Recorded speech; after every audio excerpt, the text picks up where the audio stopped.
আমরা হয়তো খুব বড় গাড়িতে ঘুরতে পারি না, তবে আমার ভালোবাসার এই স্কুটিটাতে ডেলি ঘুরতে বেরোই। এটাই হচ্ছে আমাদের জন্য খুব বেশি বড় লং ড্রাইভ। ছোট ছোট জায়গাগুলোয় খুব আনন্দে মেতে উঠি আমরা। চলো এইভাবেই শুরু করা যাক ভিডিওটা। তো ফ্রেন্ডস, আসসালামু আলাইকুম, গুড মর্নিং সবাইকে। সকাল সকাল উঠে গেছি আর চলে গেছিলাম বরমশাই আর আমি মর্নিং ওয়াকে। যেহেতু রাত্রিবেলা আমরা গ্রামের বাড়িতে ছিলাম, তাই সকাল সকাল খুব ভালো পরিবেশে হাঁটার একটা সুযোগ পেলাম। আর ওই যে দেখলে তোমরা পাকা খেজুর গাছটা, খেজুরগুলো এখনও পাকেনি। আমার একটু হাত দিতে ইচ্ছা করছিল, হাঁটতে আসার সময় রোডের ধারে ছিল, তাই বরমশাইকে একটু বললাম হাত দেবো, তো বললো ঠিক আছে যাও। তো আমি খেজুর গাছটাতে হাত দিয়ে দেখছিলাম খেজুরগুলোকে। খাওয়ার ইচ্ছা ছিল, কিন্তু একটা পেরে দেখলাম পাকেনি, কাঁচা আছে। আর এই রাস্তা দিয়ে যখন হাঁটছিলাম, একটা ছেলে এত জোরে বাইক চালাচ্ছিল, আমার বরমশাই আমাকে বলছিল যে দেখো এখনকার ছেলেরা কোনো বাধাই মানে না। যাই হোক, তারপরেই হাঁটাহাঁটির পরে চলে গিয়েছিলাম ননদের বাড়ি। তারপরে ওখানে ব্রেকফাস্ট সেরে আমার বর চলে গিয়েছিল মাঠে।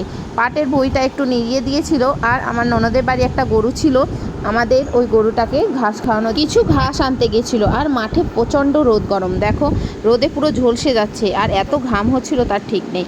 তো ওখানে গিয়েছিল, ঘাস টাস নিয়ে নিল, মানে গরুটাকে খাওয়ানোর জন্য। যেহেতু গরুটা আমার ননদের বাড়ি আছে, আমাদের গরু পোষা গরু আর কি, ওর বাড়িতে রেখে দিয়েছি।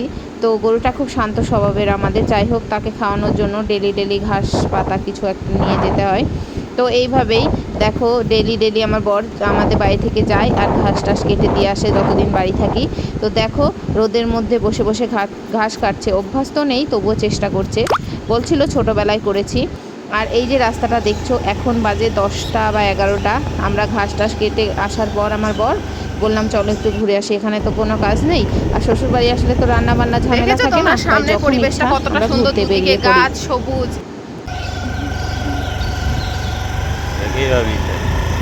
হ্যাঁ, এখন আমরা ঘুরতে বেরিয়েছি দুজনে, ছেলে মেয়েকে বাড়িতে রেখে চলে এসেছি। আর আমরা এখন বেরিয়েছি দুজনে স্পেশাল টাইম স্পেন্ড করতে। আর চারিদিকের পরিবেশটা দেখো তোমরা একবার, প্রত্যেকটা চারিদিকটা।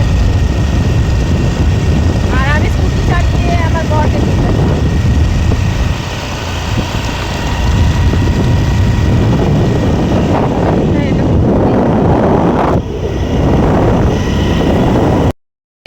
আমরা ডেলি বিকেলবেলা দুজনে ঘুরতে বেরোই। একদিন ছেলেকে নিয়ে গেছিলাম, আর বাড়িতে ওর পিসিদের কাছে রেখে যায়। তো দুজনে খুব ভালো টাইম কাটাই। ছুটিতে বাড়ি এসেছি, একটু ঘুরবো না তাই কিন্তু হয়, তাই ভেবেছি প্রত্যেক দিন বিকেলে আমরা ঘুরতে যাবো। তো আজ এসেছিলাম এখন গ্রামের শ্বশুর বাড়ি।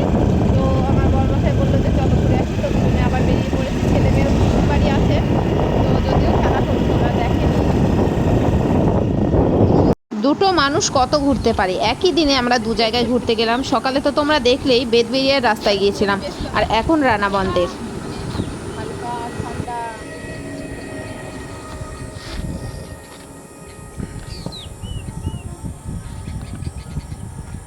সন্ধ্যাবেলায় হলে একটু ঘুরতে বেরোনো ভালো, একে অপরকে সময় দেওয়াও খুব ভালো। মেয়ে ও জানে না, আর মেয়ে আছে বাড়ি ওর পিসির মেয়ের সঙ্গে। তো ছেলে জানতে পারলে খুবই কাঁদবে। যাই হোক, আমরা দুজনে ঘুরতে বেরিয়ে পড়লাম। তো কেমন লাগলো দেখো। তারপর এবার আস্তে আস্তে বাড়ির দিকে যাবো। দুপুরের পর আমরা গ্রাম থেকে এসে গেছিলাম। আর দেখো বর্মশা এখানে বসে হাওয়া খাচ্ছে। দুটো মানুষ ঘুরতে গিয়ে কখনো ক্লান্ত হয় না। আমরা দুজন সন্ধ্যাবেলা, আর আমরা বেরিয়েছি ঘুরতে। এই দেখো অনেক বাড়ি থেকে অনেকটা দূর এসেছি। আমার বর আমায় নিয়ে এসেছে, ছেলে মেয়ে আজ আসেনি, ওরা বাড়িতেই আছে। এই দেখো পরিবেশটা দেখো, একটা খোলা জায়গা, কত সুন্দর। আর এই যে এটা রোড, এই যে পাটের শাক চারিদিকে। আর এখন তো পাটের শাকেরই সময়, তবে এই রোডটা একটু খালি, তো এই জন্য আমরা একটু ফাঁকা জায়গায় এসেছি।